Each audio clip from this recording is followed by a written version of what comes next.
so we want to look at the camera, not at the laptop. I know. I always look at the laptop. I know. If I had a longer cable for this damn thing, I could put it behind the laptop. Here, we can do it this way. Did you see this video I made?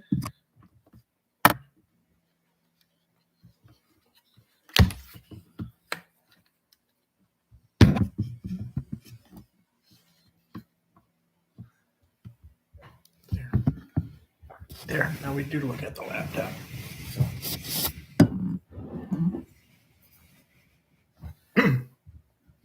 Hey, look at that. There. And we can see who it talks to us. There. I just need to get a longer GoPro cable or an USB extension. One somewhere.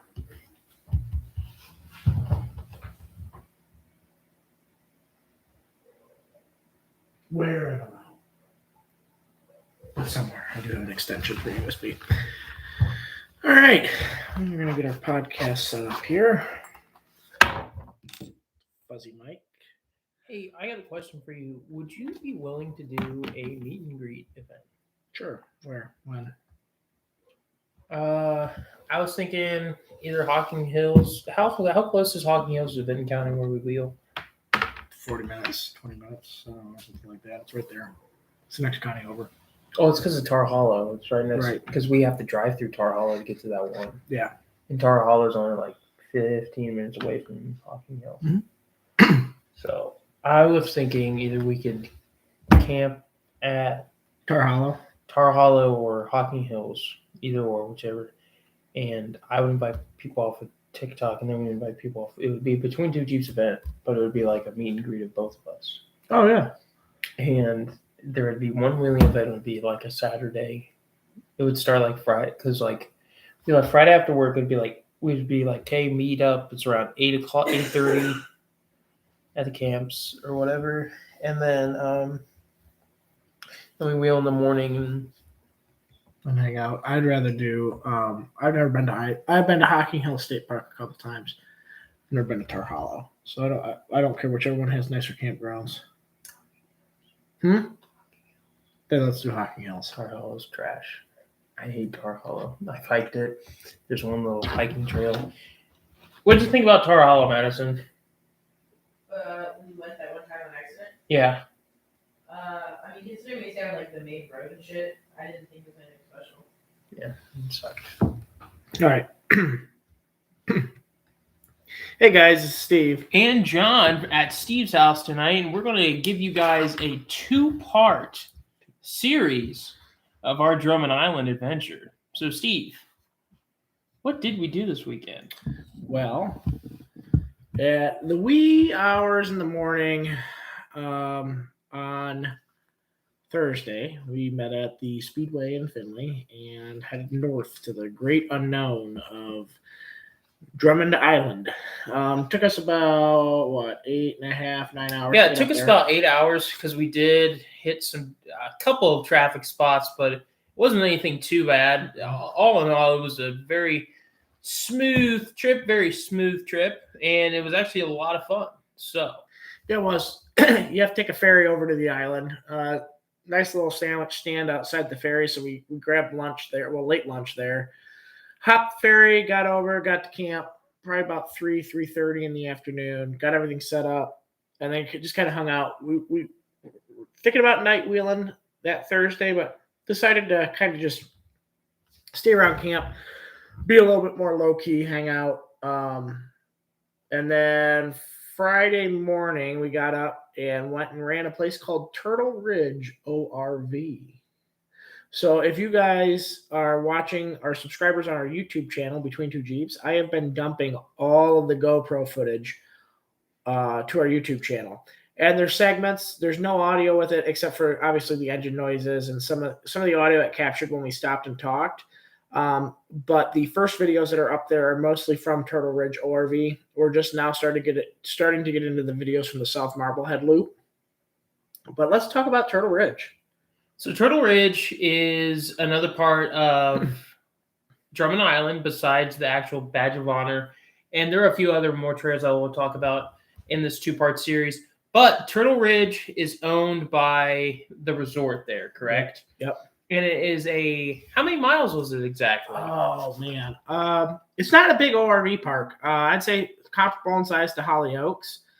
But the trails loop around. You could hit obstacles multiple times. They have little playground areas in there that are all labeled. Like they had the ledges, the quarry, the swampy one. I'd have to go grab the map to get all the names, but there's a whole bunch. And they're broken into 2 sections. There is a north or a upper section and a lower section. So we're going to talk about the upper section first. So the upper section consisted of a lot of rock gardens. So the first thing we came encountered with was the quarry, which was just simple flat rock that was laid around, and it was crushed up in a sense to where people could drive over it, and it was manageable. It was a lot of fun, a lot of articulation points and stuff like that. Yeah, the rocks were cool because they were big flat pieces and they moved. Mm-hmm. So they would teeter-totter as you were driving over them, which was kind of neat. It'd give you a whole different perspective on driving through loose rock. So what we experienced with that wasn't anything too hard. We did have Travis's actually there, which is on stock suspension. So we were dealing with some, just limitations there to what we could and could not go on. But if you wanted to get some trouble, you could have gotten some trouble in that upper part. But what was nice and convenient about it is that you could decide. Mm-hmm. So we come up to this next obstacle there. It's called Cliffhanger. It was to our left. That was definitely probably the hardest obstacle there. Mm-hmm. And I'll get into that as well, too. So then we looped around, and then we came up to the rock garden. Well, the rock crawl. The rock crawl. Got to get on with that. Rock crawl. So we got up on the rock crawl. We did a little bit of that. One of our new friends, Jordan, he came wheeling with us. The Shermanator. First time. Off of the Revenge of the Nerds. The Shermanator. That's his nickname, should be 100%. But anyways, we come up off there. Travis couldn't get over it, so he took the bypass for it. And then I went over it, and Jordan took the exact same line as I did. So what I thought was funny was, I go up and I park on these huge rocks, and I'm admiring it. I'm taking pictures and stuff like that. And next thing I know, we hear, whoa! Like, bro, hold on! Like, Jesus! Jeez Louise! So what happened is that this man's was going over the rock garden, and for some reason must have slipped, and his entire rear axle, his entire belly also too caught this huge rock. And I mean, this rock at least weighed 300-400. I wouldn't say that. Probably about 200 pounds. 200 pounds at most. Huge rock under his rear axle. Yeah. I don't know how he didn't damage anything. It was by the grace of God. Knock on wood, he did not damage anything. Didn't damage anything, and I'm very grateful for that. It was it was weird. It was different because I wasn't expecting anything like that. We eventually got it off of it and stuff, and Steve goes, "John, you were supposed to spot him," and I was like, "Well, I didn't know that was a place you had to spot him at. I just drove over it." In Jordan's defense, it was literally his first day wheeling. Like, had after never the taken rock his got Jeep. under the axles when we found out it was his first day wheeling. So, in my defense, now, he's been a member of the club for 3 years. Yes, exactly. He had a point to make it known that he was a first-time wheeler, but he didn't. But kudos to him for actually keeping up and wheeling with us. Yeah, he did a great job all weekend. And to top it all off, we get done with the rock garden. Hold on. The best part of that whole story is, so as he's dragging it, he thought that if he went faster, it might come out from under his Jeep. Good logic. But as he's accelerating, we're all running over there, waving our hands, going, "Stop! For the love of God, stop!" Because we just hear the violence and the carnage and just tearing up stuff. And we're like, damn. So utter destruction. After the little rock crawl, we go down into like kind of this gully that leads up to these, they're called the steps. And the steps are very challenging. Like Bill, he has front lockers, right? Yep. He does. And he was having a lot of trouble in his TJ trying to get up that. Did I take you up those, or did you take the bypass for him? I went up whatever. I don't know. We went the one steps, and there was the one steps that I was like, yeah! And then Yeah, like, you did that part, and I was like, no, I don't feel like breaking anything. So I did my own line, kind of, mhm. not the bypass, but one over from that. Yeah, but anyways, it was still a challenge. There was a lot of challenging stuff there, and I definitely challenged my rig this weekend. I took it up some very incredibly hard lines for not having lockers, and we were running on flat rock. Now there will be some videos that I'm going to be posting on my TikTok, and I'm going to I actually started YouTube. So kind of like to piggyback on this, folks. Me and Steve, we do. I'm Steve. Hello, that's Steve. Sorry, my camera's not big enough. Yeah, we did. We did enjoy Drummond. It was a lot of fun, and we're going to be talking about it, Miss Allie. So if you want to stay tuned. Yeah, but yeah, 35s awesome. on stock height. You might rub a little bit with them in your wheel well. Bill and his TJ was 33s on a 2-inch lift with a front locker, and he made it through everything. So 35s on stock height, you just might rub a bit. But anywho,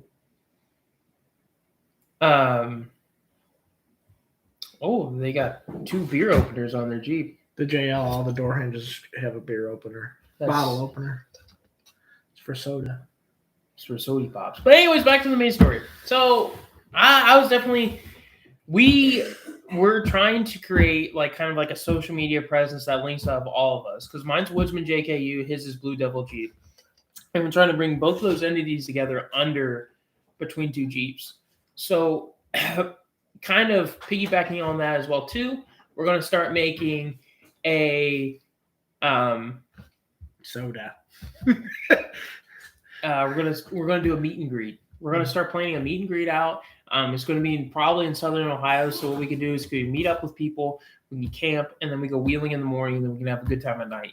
I think that would be a great way to help meet our followers, get our name out there as well too, and help build up our presence in the off-roading community. I would really, really, really, really, really love to do that. I'm very excited for it. The place that we would be wheeling at is Vinton County because there's a lot of challenging stuff out there. There's a lot of easy stuff. We could do different trails and stuff like that, but the more capable rigs. Technically, our trip to Slade is a meet and greet too.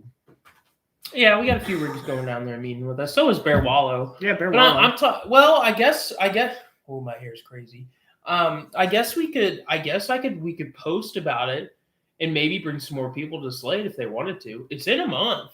In a month. It is coming up. So that could be one. But I just thought of something easy that we could do probably in November or December, do a winter wheeling thing. Yeah, that we can do down at, because I believe the campgrounds at Hocking Hills open all year. The campgrounds are? Yeah, because of the icicles. Oh, okay. People camp down there a lot in the winter. I didn't know if they shut the campground down in the winter. Okay, because a lot of the ones they do. Okay, anyway. Do they really? Yeah. Mojo Fall Camp out this weekend. Unfortunately, I will not be going. I will be putting myself in Bill's Kia and heading back up to St. Helena. Oh, hold on. That's part 2. Yeah, it is part 2. We can't talk about that right now. We can't talk about what we're doing this weekend. Right now. But I was planning on coming down to the camp. That's on a need-to-know basis. Unfortunately, we have to go help a fellow Jeepers, so won't be down there this weekend. So to go back to Turtle Ridge, the upper part of it was very easy. There was a lot of different challenging lines. There was a lot of flat rock on there, so if I did have a front locker on it, or even limited slip like Steve has, it would have been a greater advantage, but it was definitely challenging for my rig because I had to take lines where I had to... You know you can maintain tire contact. Yeah, or I would get enough articulation where I could bump and kind of crab walk, like how the old men dude 4 lockers were a thing. Jeez. What lockers we know today, instead of welding your front diff. And hey, listen, if it's locked, it's locked. Yeah, ain't going nowhere, ain't moving. Can't drive over 30, but damn it, it's locked. No, so it was good. John really did do a hard obstacle at Turtle Ridge. Yeah, that was difficult. That was definitely if you get their flyer, you see, and there's I think it's a TJ or a YJ because you can't see the headlights. I thought it was a CJ7. It looked like a CJ7 because of the fenders. Because okay. It had the big dome fenders. Did on it? the Okay, side. Yeah. I thought that was the one that was for Cliffhanger. Had the big dome. Right, I'm talking about the other side, the one that you did, not Cliffhanger. I'm talking about the one where you came up and you're like, yeah. Yeah, think- that one was hard. Right, I think that's a TJ because that had more. It's either a TJ or a YJ because it had that fender that looked like it, but you can't see the headlights because it's a side shot. That's the only way to tell those two apart is if it's square around. No. Length of the hood. Okay, well, it's a YJ. It's a crappy like 1 megapixel picture. You can't really. Anyway, John did the very hard line over there, and I was very impressed with that. So then, we looped back to Cliffhanger for lunch, right? Yeah, we ate on top of Cliffhanger after running that. We just had some deli meat sandwiches. So Travis was getting some big balls. Now, Travis, I know you listen to this, and I'm going to call you a dumbass for this. Big balls. You wouldn't have, every time one of us wrecks our vehicles or something bad happens, we always call it a piece of shit. Well, we're going to get rid of it, blah, blah, blah, blah, blah. So Travis actually went backwards down a trail. That was funny as shit. And he was doing great. Like, he was wheeling, stuff like that. Well, it's because of how he parked. And I go, well, you going to back all the way down that trail? And sure as shit, he did. Yeah, he did. Even after destroying his cross member on his transmission, thing looked like a busted up pop can after he was done backing up out of that trail. Rough. But Turtle Ridge, what we're about ready to explain is there's two parts, and there's an upper and there's a lower part. And so what's significant about the upper is you're able to choose what obstacles you can do. It's very open. It's very...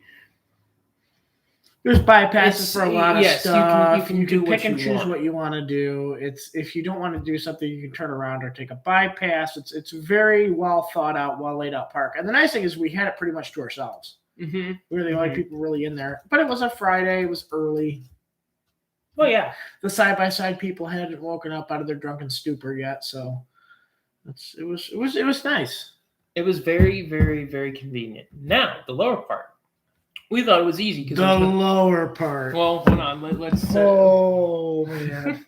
Let's set up the story. Let's set up the picture that we were painting for ourselves before we got into the park. So we drive up there. We realize that the gate's busted, and we're all sitting around talking. And we're looking at the map, and it's like, oh, okay. There's no pictures of obstacles. So what that means is that it's going to be easy. It's going to be some dirt 2 tracks. We're going to have fun. It's just going to be like a little Sunday walk in the park. Well, the guy opens up the gate. We get in there, and we entered into hell. Literally. And then we started looking at, and then we're going through some of the hardest obstacles that we've been through in a long time. And Travis with blown shocks on his stock lift on his XJ is just getting beaten the fucking out. Oh, and a cross member that he's already wrapped on a rock. Yeah, that holds the transmission in place. Yes, getting the fuck beaten out of him.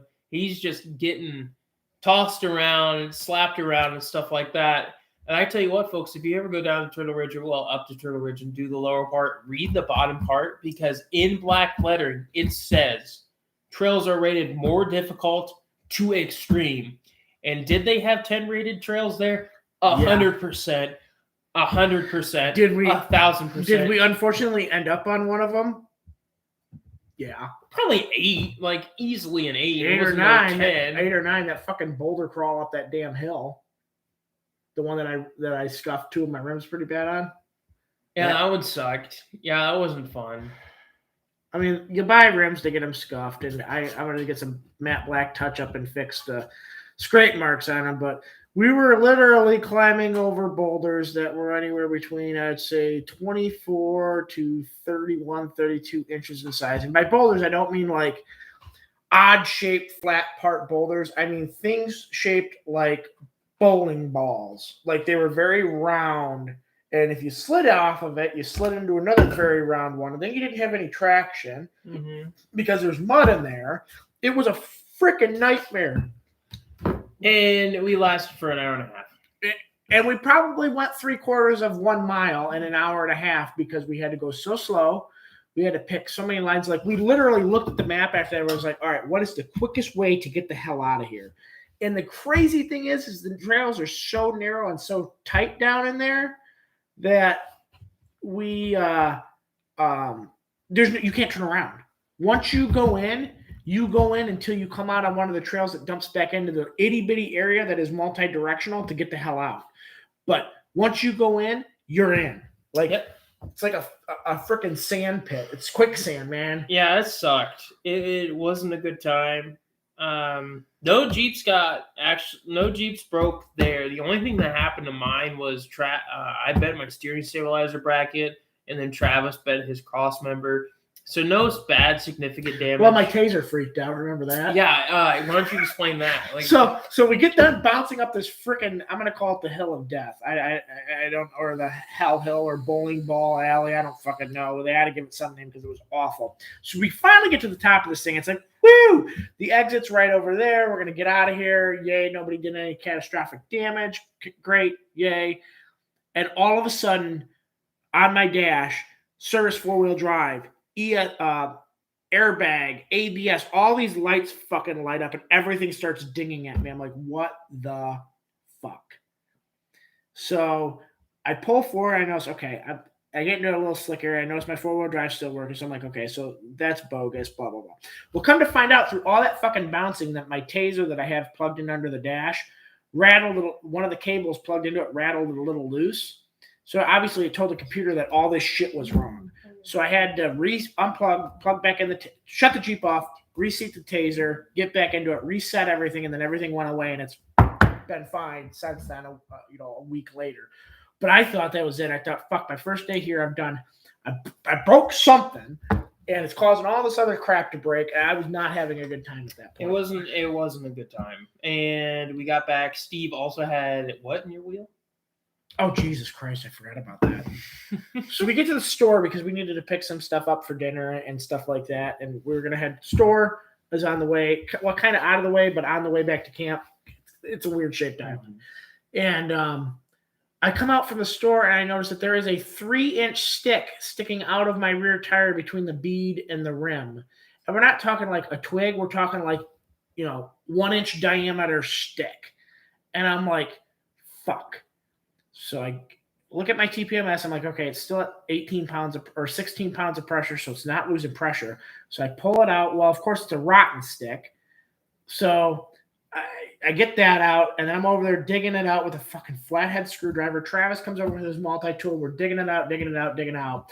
Finally, there's a pebble in there that's maybe a 1/4-inch sized pebble. I remove that, and then we drive back to camp. And because the pebble is gone now, the bead was able to reseat back on the rim, push the rest of the wood debris out. But I'm like, oh my God, I not only trail rashed 2 of my brand new rims fairly badly, but now I got a fucking stick between the rim and the bead. So now I'm not going to have a spare tire this whole fucking time because God knows that the bead's destroyed on this thing. Well, it was just, I don't know what we needed to sage ourselves or something, man, because we had all the bad trailing gods with us. As soon as we decided to go to the lower part, had we just stopped at the upper part and called it a day, nobody had any damage. It would have been a fantastic day. But as soon as we went down to that lower part, they shouldn't call it hell. Like you've got the upper part and hell. It was not. We just didn't read the bold print because it was like dark printed paper. And it's where you hold your fingers to hold the map. So you hold it and you don't read it. Bottom. It's like more difficult to extreme. Like they should have like death skull crossbones scattered throughout it. Like you will destroy all of your shit in here. So yeah, whatever. So if you go up there, unless you are willing to do some trail damage to your rig, do not run the lower part of Turtle Ridge. Well, I think the lower part would have been fine if we found different avenues or we did it the correct way. Does that make sense? Because a lot of the hard stuff we were going up was actually was going downhill. I don't care which way you went, up or down that boulder alley place. That it would have been fun. The boulders are still the same size. I know. They don't get smaller if you go down. I know, but like it would have been like a different aspect to think about it and stuff like that. Because like most like obstacles that we've experienced that are hard, going down is easier than going up. True. But I could hear my freaking limited slip in the back clicking and clacking the whole way up that damn thing because I was Someone should have took a video of that because it was intense. It's on one of the damn GoPro dumps on there going up it. Well, until I hit a stick. So at one point I hit a stick and it pushes the GoPro up, so I was just looking at the sky. So those videos I had to delete because the GoPro was looking at the top of the tree. So there's no point posting that unless you wanted to look at the foliage. Well, other than that, we had a really good day. It was fine once we It was got back to definitely- camp. yeah, Once it we was got back to definitely an camp and realized experience. nobody's stuff was thoroughly destroyed, the day got better. So just so that if people know where Turtle Ridge is at, it's actually on the island of Drummond. It's right next to the main resort where the entrance is to Muse Nemesis. Yeah.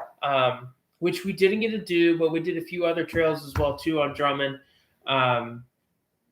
Yeah, actually, let's talk about that. So one of our listeners actually asked us if we do a spotter system. We do. And our main spotter is me, or the main recovery guy is me in our group. We're finally getting that system well done. Pat, That's because you're the tail gunner. it's because Steve. If Steve leads, I'm his tail gunner, and so example. Well, we'll talk about. We'll talk about that in the second podcast. In the second part. Well, we're doing a 2-part series podcast here, so your TikTok will stay live and Right. YouTube will stay live, but we're gonna pause the recording. That way, we don't go over the hour episode. Right, it's only going to be a half-hour episode. There's 2 half-hour episodes. But anyways, so we do have a spotter system set up. I'm the tail gunner, so I will jump out. I will spot anybody who needs it. I take up more capable vehicles. I challenge them on purpose. So people are like, "Oh, why did you do that?" I was like, "Well, I just want to see what your rig can do." And of course, if they can't, we'll back it down. Like for Bill's example, the steps. I tried taking him up with the steps. He couldn't do it. The middle line, which is the hard line at Marblehead. No. That Oh, was those at Turtle Ridge. steps. Okay, That was at Turtle Ridge. We're talking about Turtle Ridge right now. Today's episode is about Turtle Ridge. Episode 1. 2-parter. Yeah, so we're talking about Drummond Island here and some of the stuff on the OVR trails that are there on Turtle Ridge.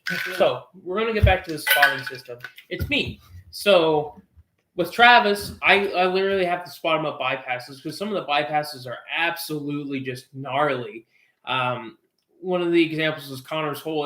Connor's Hole was just deep water. The bypass was just cliffs and rocks. And The bypass was fine until the end. yeah, it sucked. The end should be called Surface of the Moon. Yeah. Up, down, left, right. It was definitely an experience, and I have spotted Travis up some really hard lines that he shouldn't. Especially, I'll give an example. We were down in Vinton County. He was going down. What was that? Old Sours? No, Albright. Albright. We were coming off of Albright. We were coming off of Albright, and his whole ass end, instead of having he has 2 front wheels and his bumper on the ground, but his ass end was up in the air. I had to jump and make sure he got traction in the rear to back up, because if he would have gone any more forward, he would have flipped his rig down this cliffside, and that would have been very bad. So I definitely became a spotter and my capabilities when I was with Steve, when me and him wheeled together alone down in Slade last year. We're going back there with a bigger group this year, and I will be the spotter again this coming up year. But that's how I gained his trust. And then ever since then, if he ever needed a spot or recovered, it's always been me. Yeah. And that's just how it got set up. And basically kind of how our friendship started was I was just I know how to pick good lines. I know how to make sure his rig doesn't even get scratched, let alone even he can take really hard lines, but I make sure everything passes clean through. And it makes me happy knowing that I can do that with Steve's Jeep. Now, who spots me? Usually Travis, or I've done it. I've spotted you. Yeah, you spotted me. So typically, if it's just John and I or a small group, I'll lead, John will tail, and then he'll spot everybody through, and then I'd step out and spot him. If it's a big group, and we've got other people with us that also know how to spot, like Travis or Bill or somebody like that, if I'm leading, I'll stay in my Jeep. That way, as soon as John gets up, we can pull out. I like it when either you or Travis spot me because you guys are okay, you do it how I do it as a passenger driver, and then hey, you're gonna have to come up by a couple feet, whatever, so you know how much gas to give and stuff like that. Yeah. So, but yeah, so we do use spotters. Now I'm bullheaded a lot, so I'll try it. I'm really good at sticking my head out of the window and spotting my driver's side tire and being able to do a lot of stuff without a spot. Which he is very stubborn. I am very stubborn and bullheaded. But on harder stuff, John did spot me. A lot of the other people needed spot. We made it through a lot of stuff without having to use a spot this time. Because people would follow. They would see what line I took, and because people would instantly follow. And what was also cool about it is a lot of people were taking the same lines as you were, and if people couldn't do that line, then they would find a new one. Yeah. And it was just very interesting to see like the different dynamics of wheelers and stuff like that we had, especially with Jordan and Travis. They both are, pretty new to the scene. I'm not so much Travis, but Jordan. I mean, he did perfectly really well. great. Yep, he did really well. But again, he did the thing where he's owned his Jeep. You need a napkin or something? No.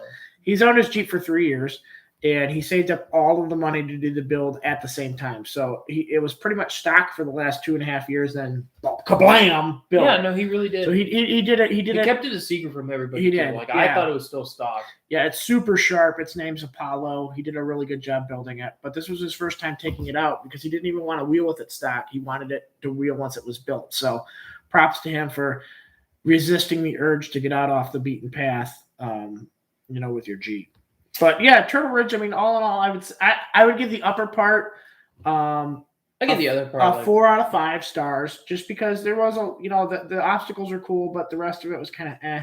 The bottom part right now, as I'm set up, I'm going to give it a 1 out of 5 because I hated every minute being down there. I liked it. I hated it. I liked it. I will never. It was a challenge, but it was a forced challenge. That's Unless- why you didn't like it. unless- You couldn't leave. Well, unless I'm trailering my rig up there, so if I do break it, then I can get it home. Then I'd probably give it a 5 out of 5. But because I have to drive that home, that's a 1 out of 5. We all had to drive it home. See, that's what's like our biggest risk every time we go on some of these trails, is that we have to be conscientious. So you have to have a good spotter and you have to have a good recovery system. Because if you're just going to keep sending her and digging her in the mud or sending her up rocks and just beating the piss out of it, you're going to end up breaking. And that's not what we want to do. We want to be able to drive our rigs home. But yes, do we do hard stuff? Yeah, Sorry, my mall crawler only goes to Walmart during Black Friday, it seems, and that's the most intense wheeling that I do. I have to air down to 8 psi to run over the crowds. But anyway, we're coming up on the first. We're gonna pause or stop the anchor recording here because we're coming up on the 30-minute mark. So we're gonna stop that, reset that. Yeah. So, anyways, guys, this is John. And Steve. And please, please, please remember to have a very good weekend and to also like, follow, and share our Facebook page, Between Two Jeeps, because every single like and every single share matters. Also, follow us on Instagram as well, too, at Blue Devil Jeep and Woodsman JKU. Yep. Thank you. And make sure to check out our YouTube page if you want to watch any of the videos of our wheeling trips, which is Between Two Jeeps YouTube. Yep. And thank you guys for your constant support, because without you guys, we would be nothing. So thank you. And stay tuned for part 2. Anyways, Jesus Christ. We're not getting off. No, we're not. Yeah, Jeeps. Okay, Mr. Orange. I know. Like, hold on. Jeeps can take an abuse, but when you gotta drive them 9 hours home, hell no. Like, I ain't sending her to the surface of the freaking earth and then it freaking dying, you know what I mean? No, I can't. You can't do that. You just can't do it. Hell no. Matchison Luchansky. This is just taking a second here. Oh, you're fine. So, anyways, guys, like I was saying, we want to do a simple meet and greet event, and that's either going to be our upcoming event from Between Two Jeeps in Slade.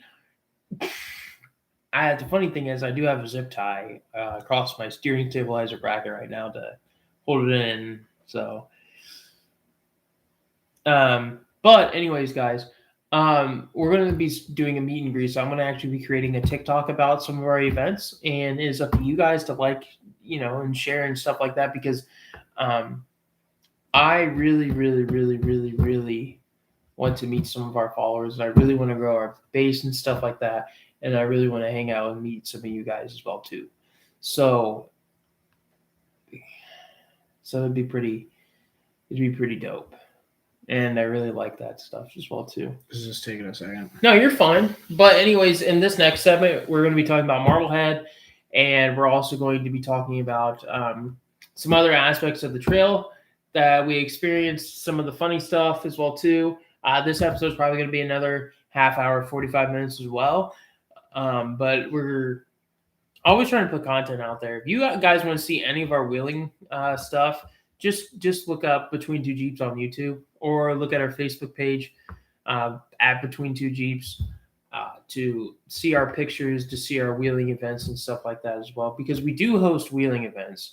And what we do is we meet at a campsite, we meet at campgrounds, we wake up, we wheel, and we eat, and we have fun, and then we do it all again. So it is a fun time, and we get to meet a lot of cool people. So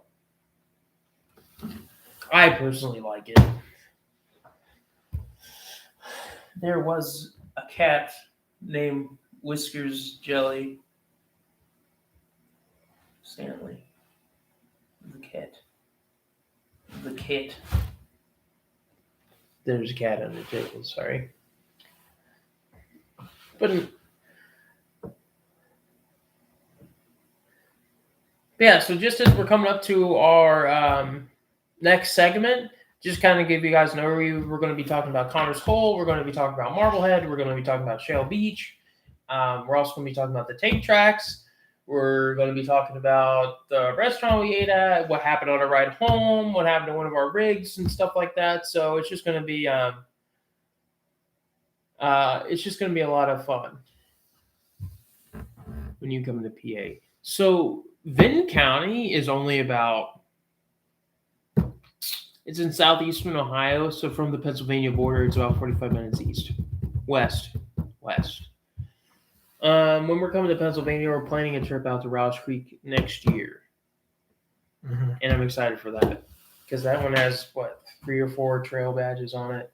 And it's pretty cool. So, yeah, we are coming out to Pennsylvania. We're also doing Tennessee. Did you see that Chase posted something about doing Windrock? When? I don't know. The club trip next year is probably going to be New Hampshire. To Jericho Mountain. Yeah. Seafood.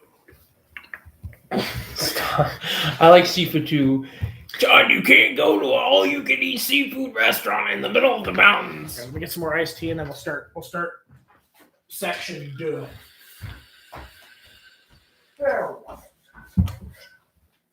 Okay, so what's something funny is, like, me and Steve were talking about it. There's people who actually buy them offline. Buy what? Badges. Oh, God, yeah. Isn't that dumb? That's so fucking stupid.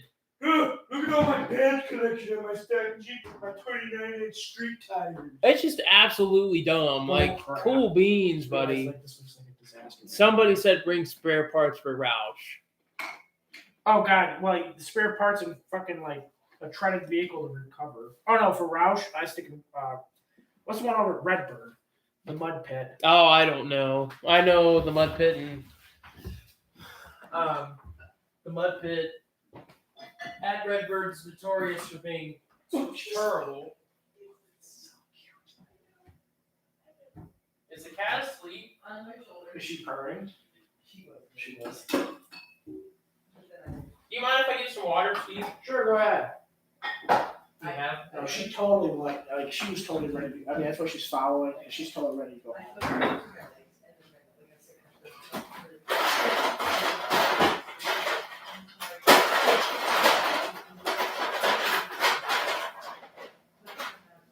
So, I was telling John because she's still.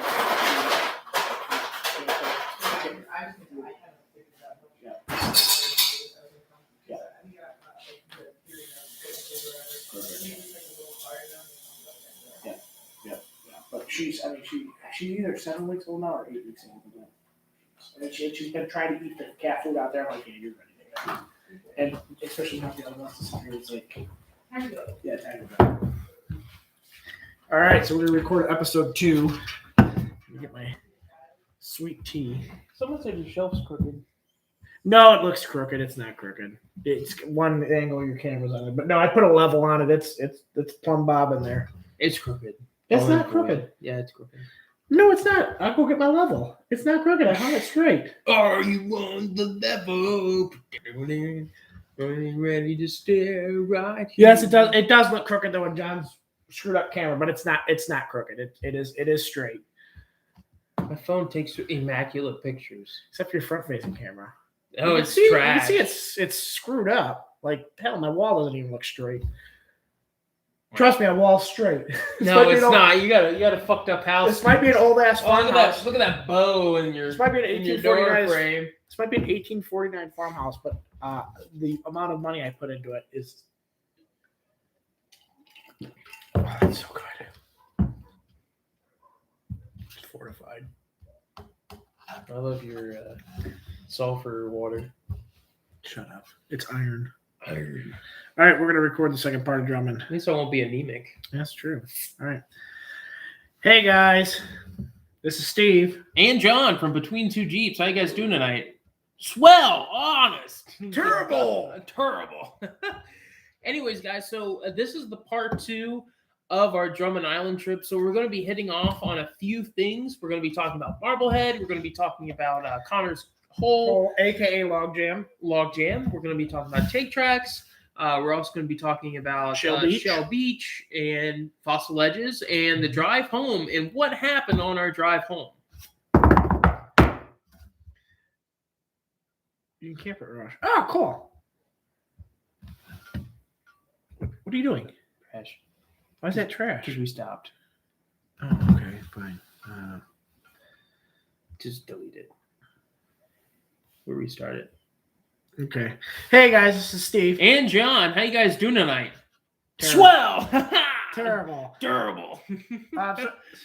So in this episode, we're going to talk about the South Marblehead Loop, which has such obstacles as Marblehead. We also ran into South Marblehead Loop. Guess what? It has Marblehead in it. And Connor's Hole. no, that's not in Marblehead Loop. What obstacle did we run into in South Marblehead Loop? The tank tracks. Yeah, that place is The tank tracks, and then if you go off of that, you go run into Shell Beach. Some of the other activities that we did this weekend were Connor's Hole, which is on the northern loop, right? Mm-hmm. Correct. It's off the northern loop, which is also called Logjam. We'll also be talking about one of our groups that did Muse Nemesis, but we didn't do it. We saw pictures of it, but I'll touch base on that because I did that last year. Also, Fossil Ledges. we ran into Fossil Ledges. Right into them. We popped up out of nowhere. Right into them. But anyways, we're also going to be hitting base on what happened on our way home, the tragic event and the ballad of Carnage. Of Carnage. Well, Literal carnage. Literal carnage. So anyways, the Saturday. Friday. Did we night wheel on Saturday? Friday was Turtle Ridge. Right, but we didn't night wheel on Friday, did we? No, because we were also tired from Turtle Ridge that Oh, we didn't yeah, want to that's go right. back out. We night rode on Saturday. Saturday. So Saturday morning started out. We had to be at the grocery store to meet the club at 9:30 in the morning, or 9 a.m. And so we got there and we split the club into 3 groups because we had 28 Jeeps show up to Drummond Island from the 419. So shout out to everybody that came. It was a fantastic trip. I enjoyed wheeling with each and every one of you. We split into 3 groups. I was the trail leader for group 1. Bill Mannon was the trail leader for group 2. And then Anthony Hacker was the trail leader for group 3. And so we split the Jeeps up. We tried to create groups of friends together, stuff like that. So John was my tail gunner. Sean Schaefer was Bill's tail gunner. And I think Chase was Anthony's. Yeah. So it's kind of like a mixed bag of groups, kind of explain the groups. We shoved a few. We tried to experience with the inexperienced drivers in each group. We tried to.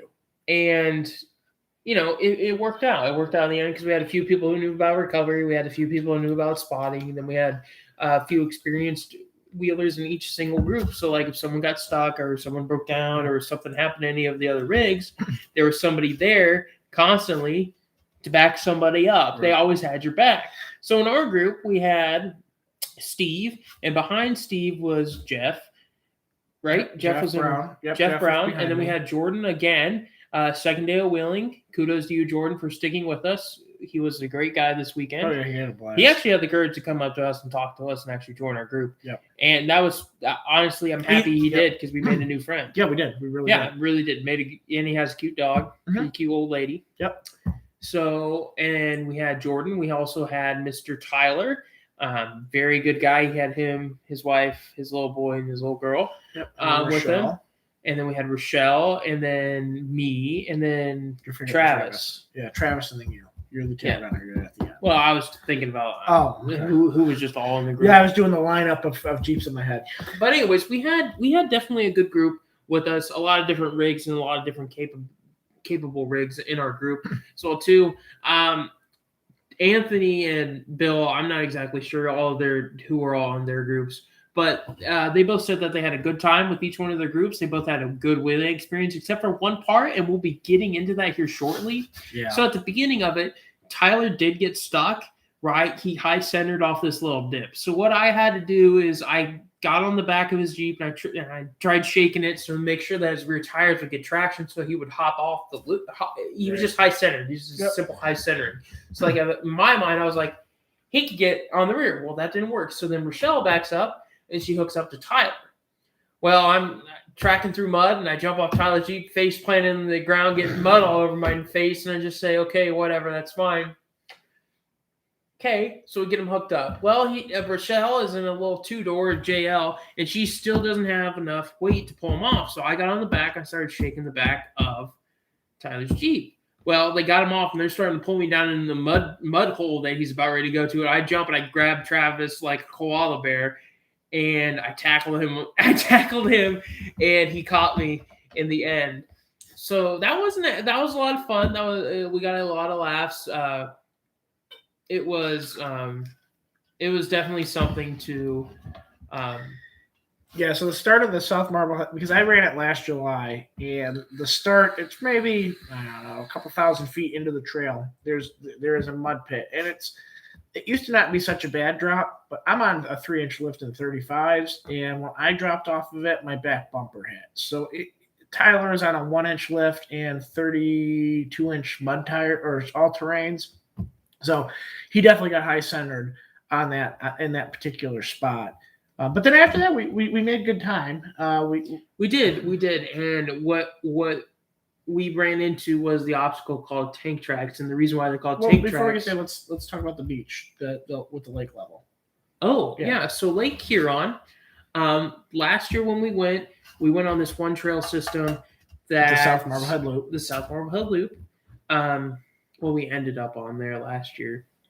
But anyways, because we got caught in tank tracks. And then we made it. No. I don't know which way you guys ran last year. Well, we came down, and so we ran. Frankly, I think we turned right into tank track. I don't really remember. But anyways, on our way out, we had to drive through Lake Huron. And if you're looking at pictures between last year and this year, it's two different things. The water level of this year is drastically lower. It's about 3 to 4 feet lower. So we're actually able to see the beach that we were driving on and stuff. And it was all shale rock too. That was really pretty. That was really pretty to see. Well, and we stopped there. So what we did with our group was we stopped there. Everybody backed up because it's kind of like a C-shaped cove. So we all backed in. And then I had forgotten my drone back at camp, but Jeff Brown had his DSLR Canon, so he put it up on the tripod and got a picture of the group. So that picture is pretty cool. It was just nice to stop there, take a quick break, and then we got back in, and then we headed back into the island because that kind of, if you look at how the South Marblehead Loop looks, it comes to a point kind of towards the beginning, and then kind of curves around and then goes back up. That curve is that curve around that cove. So when you go back up, you head into what used to be a really densely forested area, but they've been doing logging on the island and cutting down these cedar trees to allow new growth to happen. Completely different up there. Oh, it's a completely different landscape. So what happened was that there are some off-roading clubs in the Upper Peninsula and also in northern Michigan. So what they go do, they're not necessarily Jeeps. They're trucks, they're Hummers, they're anything that they can put 44s under. And what they'll do is they'll use that as a mud bogging place to see how stuck they can get. And that is Jeep Trail Badge of Honor. So we get through it. We find the bypass after Steve gets stuck. Oh, my God. Well, let me go into me getting stuck. Well, I'm going to give a shout out real quick. Kudos to Zombie Choker Ropes. If you guys don't have any Zombie Choker Ropes, this isn't a sponsored ad, This is not an ad. This This is just John. this is reality.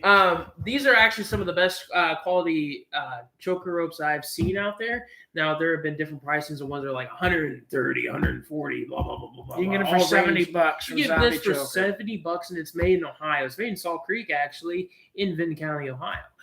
Very great guy, very good customer service. Literally just a father and son shop. Yeah. That they make all this stuff, and it's absolutely quality product. Yeah, the kinetic ropes are a game changer for recovery. They really are. But so we go into the tank traps. Now I'm the leader. So I've got my map up. I've actually got at this point 4 maps open because with them clear cutting the woods up there, all of the landmarks and the little tree tags that you'd normally see for the ORV trail are gone. So I'm bumping through and I'm looking around and I'm like, all right, this is the trail, blah, blah, blah, blah, blah. Well, we get up to the tank traps and it's just a mess.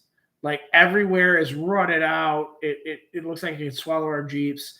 And I'm like, fuck. All right. So I try one path. The right side wasn't as bad as the path Yeah. I took. I try the one path first and I back up because then I see an ORV tag on a tree up this other line. And I'm like, all right, that's the way we're supposed to go. That's the ORV trail. So hopefully it's not too bad. And I drop in there. And when I mean I drop in, I dropped probably 24 to 30 inches into this thing. And I'm making forward momentum, and then I stop. And my tire's still spinning, obviously, but I'm no longer going for it. I'm like, fuck.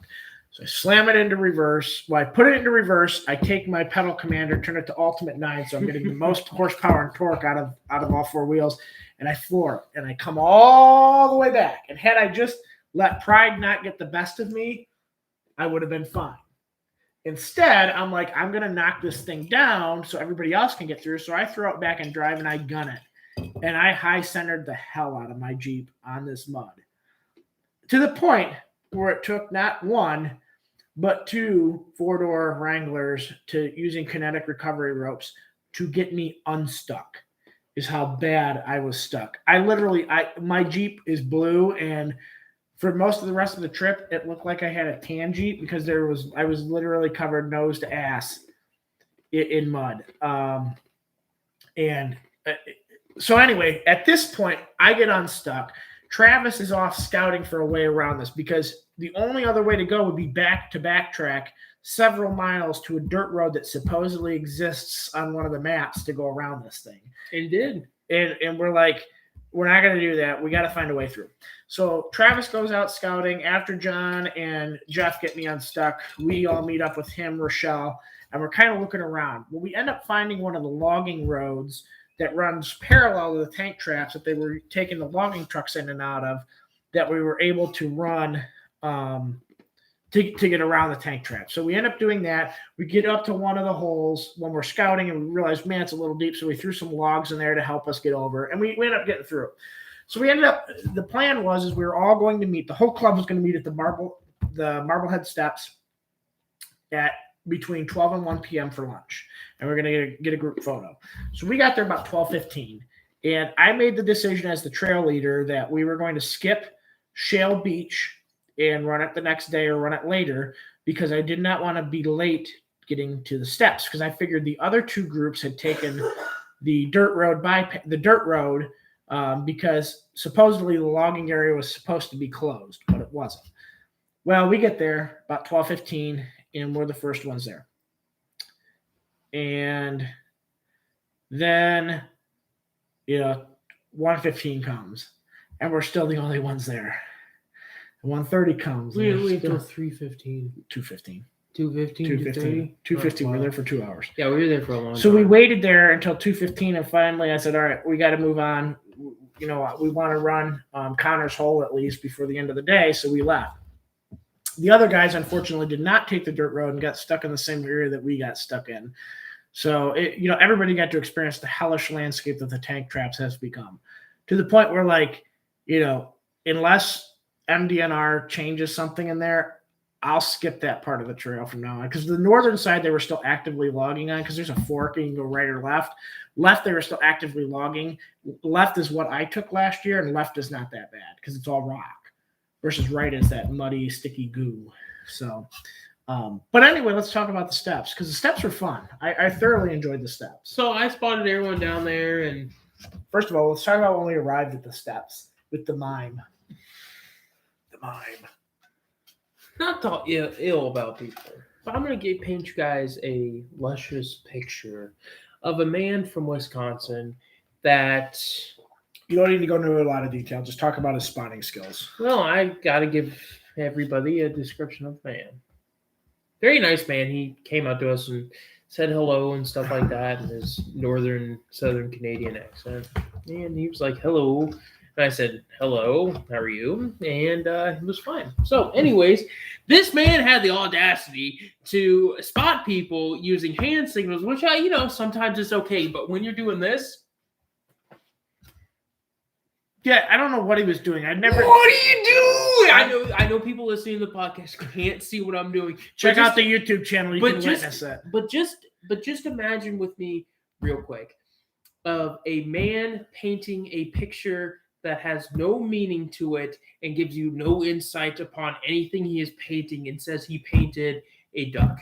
No, and it doesn't look like a duck. I was thinking more of like a mime stuck in a box. Like, you know how the mimes will do like doop, doop, doop, doop. Like, but he's like frantically running out of air in the box, and he's asphyxiating in the box, and the box is closing in and becoming smaller, and then the mime fake dies because that's how the man was acting. He was doing like some weird stop-go-y stuff. Like, I had no idea what he was doing. He had the audacity to come on the trail. And in fact, he was like, oh, dude, bros, you made that look so easy. None of them. You can tell that they bought these rigs. You can tell that they bought these rigs how they were. And you want to know why? Because you can tell the difference between someone who... I have no problem with someone buying a rig and learning how to wheel with it. Mm-hmm. To properly wheel with it. You know what I mean? That's fine. Go you. You want to buy the look. You don't want to spend all that money in it. It's pre-used. But you want to learn how to wheel. That's perfectly okay, dude. That's not what I'm saying here. These people bought these rigs and were just oblivious to anything what they were doing, and they're just slamming it on these rocks. And 40s with these are Rubicons with lockers. Yeah, so they had their wheels locked. They were smoking their tires. Yeah, they on were these rocks. Well, because none of them had aired down, so they were all running. They were all running high PSI because I guarantee they were all running.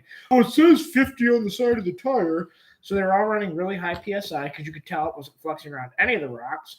The guy his literal commands to them were, "Well, back up and give it a little bit more of a bump."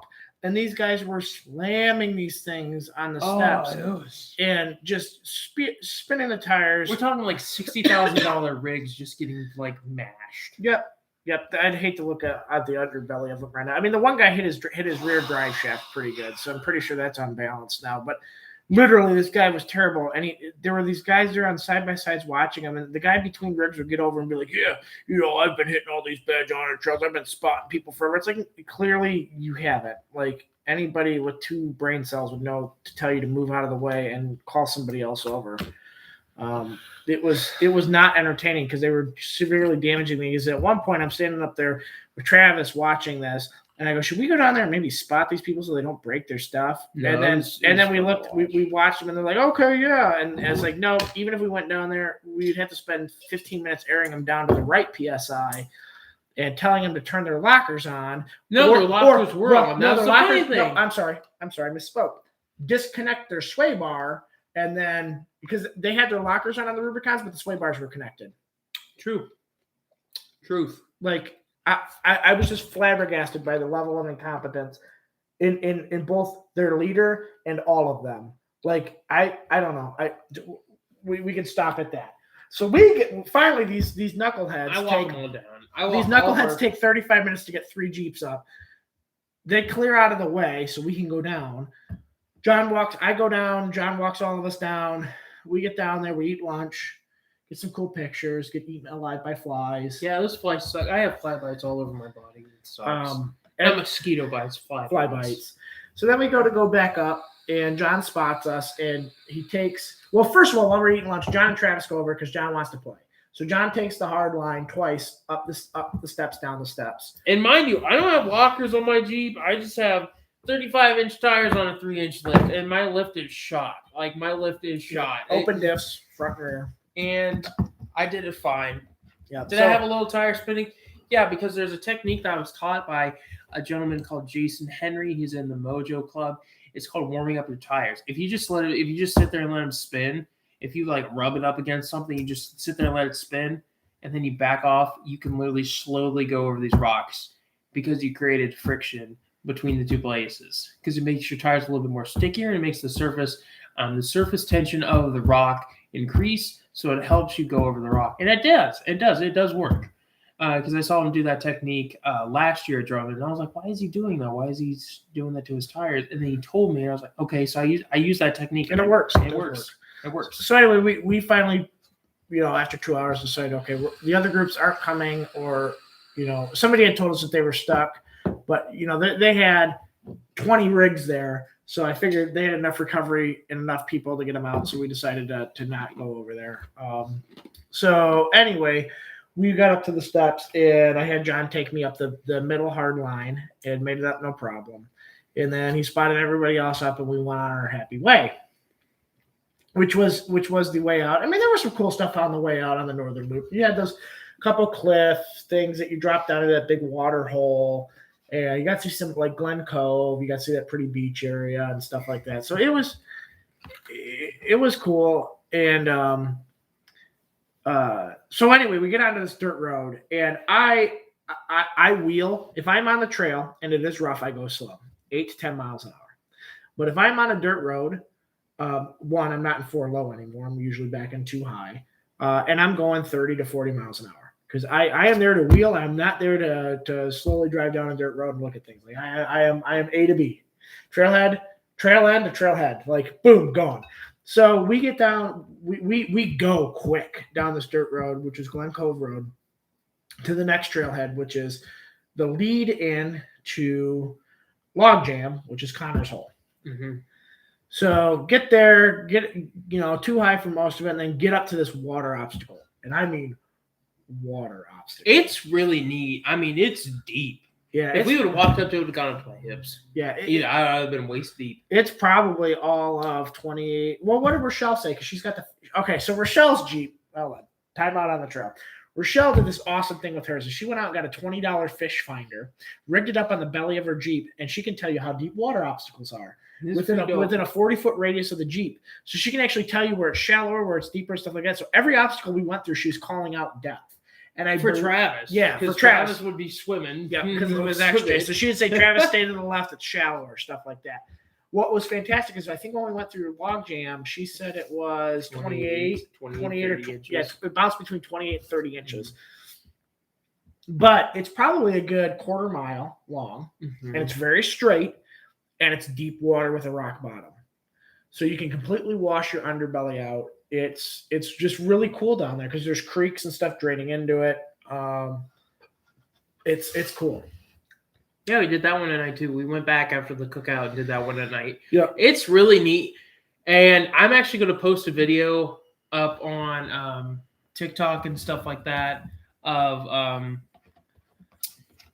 the video of us going, not necessarily going through Connor's Hole, but it's another water obstacle as well too. Well, speaking of videos and stuff, you need to send me that picture of me at night. Yeah, I don't know. Yeah, I need to post about that. So, 1 second. But yeah. So we did that again at night. But out of that, so during the day one, we ended up continuing to go north, which it went into a couple other trails that were kind of cool. Water puddles, stuff like that. Just a nice way to end the day. We ended up wrapping wheeling from about 5:30. Then we went to a good camp out. Yeah, good cookout. Cookout with the club. That was a lot of fun. We got to hear a lot of different people's stories and stuff on the trail. Delicious food. It was a good communion that we had. I like it when we do that with the club and stuff like that because we always come together and we always have definitely a good time. Yeah, everybody shares their war stories. Yeah, it was fun. But then we decided that our wheeling group, we're gonna team one. We decided team one, regiment one. Yeah, we decided that we wanted it to a night wheel, so we went back out from the cookout and hit Connor's Hole again because we figured that was the easiest spot to get to, and we thought it'd look really cool at night. It did. It was really neat. So on Sunday, because again, we're up there to hit as much trail as we can because it's a hike. So Sunday in the morning, Anthony had planned a nice leisurely trail ride for everybody out to Fossil Ledges, which is a pretty cool site. It's a bunch of fossils from the old inland sea, so sea creatures in a freshwater lake.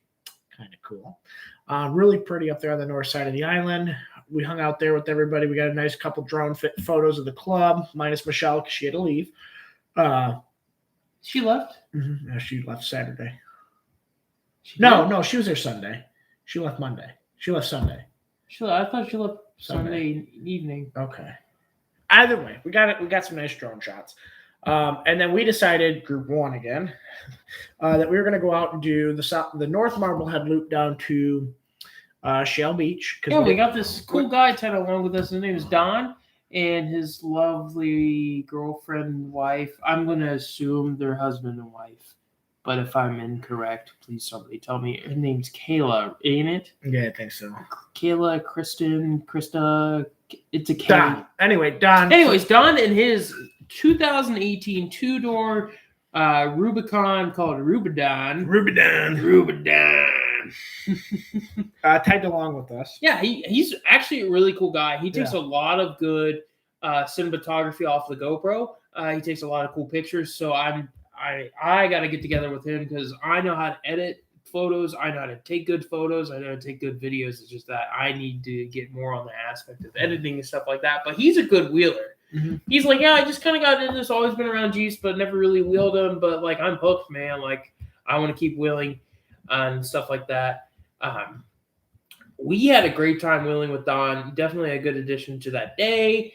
We didn't run anything too hard. The only thing that I didn't like about that wheel is that like the trail to Shell Beach was bumpy as hell. Yeah, like it was awful. It wasn't hard. It was just bumpier than hell, and it was like a mini version of the lower Turtle Ridge. Only the boulders, instead of being gigantic, were small.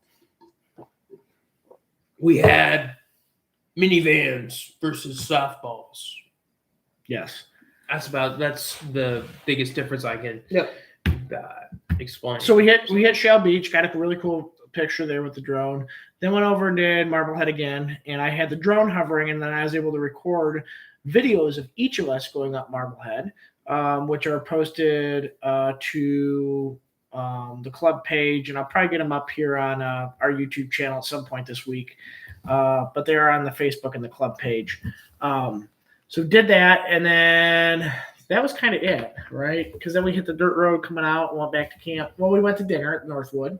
Yeah, Northwood was good. Got some white fish. Was definitely not impressed because I thought I was going to get like fillets of white fish, and I just got one thing of one side of a fish. A fish. Yeah. I was very sad about that. I had a pasty. For those that don't know what a pasty is, think of it as a giant pot pie minus the whole pot pie bit. So like the crust, but the crust goes all the way around. It comes with a side of gravy. And it is a very, very UP thing, and they are delicious. So I had that, and then we went back to camp. We had a fire. We hung out, drank some brews, kind of just vegged. You know, so people from Rochelle and Holly and those guys kind of stopped out for a bit, hung out. And then really Monday morning, we packed up and left. We were off the island by about 9:30. And then... dun, dun, dun. So tragedy struck our group when we were driving down the road. We just got to St. Helena in Michigan, which is still in northern Michigan. We were driving after Mackinac Bridge, and Bill said, hey, I'm starting to hear some clunking under my Jeep. And I go, okay, buddy, what's going on? What's wrong? And stuff like that. And he goes, oh, we need to pull over on the side of the highway. So we pulled over the side of the highway. And then we went to a gas station. I ripped off his front drive shaft, and a U-joint falls apart. Okay, cool. That's... the cap on the U-joint disintegrated, and all the roller pins were gone. Yeah, don't worry about that. We'll fix that later. Yeah, cool. Then we're coming back out of St. Helena, and we get to the turn off, the on-ramp, and he's pulled over on the side of the road again. Left side, driver's side U-joint is gone too. He destroyed 2 U-joints. I'm pretty sure maybe even a third one. Who knows what they found, but it was absolutely foobarred. It was gone. It was in a different county and stuff like that. What I feel like what happened was when he hit the tank tracks, is where it started causing the damage. And then when I sent him finally up the ledges of Marblehead on the hard line, He said he heard a pop, and we He heard believe a that pop, was yep. the pin and the U joint falling out, and the cap popping, and then it just throughout the rest of the day it fell apart. But it held up for him to get off the island, and down into the lower peninsula. So at least we didn't have to go up and get it off the Mackinac Bridge. But I am going up there with Bill on Saturday to retrieve his Jeep. We're going to ride up in his car. I'm going to drive his car back. He's going to drive the Jeep back. But he'll have 2 new U-joints. And the sad thing is these U-joints were new. He got them from Quadratech a couple months ago and just slapped them in. So either there was an issue with the Dana U-joint, it's the Spicer U-joint itself, or it had enough of wheeling for the weekend, and give it the ghost. What if he gets a brand new axle out of that? Well, he's got brand new short shaft sitting in his house. Oh yeah. The reason why I ended TikTok is because we have one guy watching. Oh, yeah. I just ended it. Yeah. It doesn't really matter. We're coming up on doing it out on this episode anyways. Anyway, I think we can wrap it there. After that, after we got Bill's Jeep dropped off at a local shop for them to fix it, Bill rode the rest of the way home with me. We have getting back to Findlay I got home at about 8:45 at night. Yeah, I'm home at 8:15. Had we not had Bill's breakdown, or the issues with Carnage, we'd have been home about 5:30, 6 o'clock. All in all, good trip.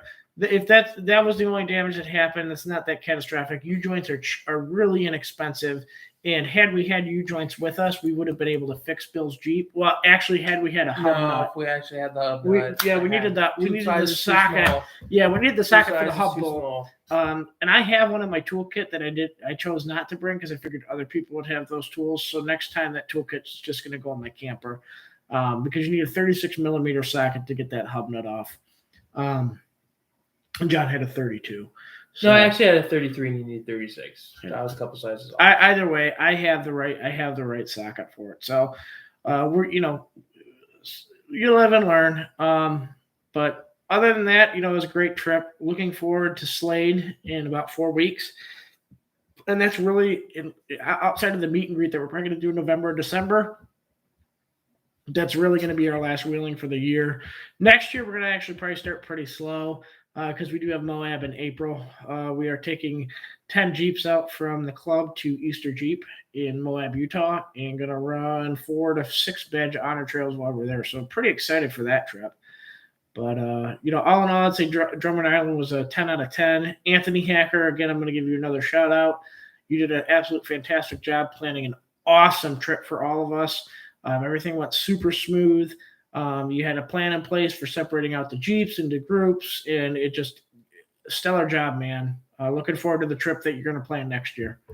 So this is Steve and John. And guys, remember to go to our page, like, share, and follow. Tell your friends about it because it is you guys that keep this podcast alive. It can be me and Steve's ambition and a little bit of our craziness as well too, but it's mainly you guys. And just as a reminder, we are going to think about and probably start in the works of planning a meet and greet. And we would like to set up a wheeling trip with our followers and our listeners and stuff like that. Remember to check us out at the Blue Devil Jeep and Woodsman JKU on Instagram, and also Between Two Jeeps on Facebook and YouTube as well. Anyways, we hope that you guys have a wonderful weekend. Thank you again. Awesome. Yep.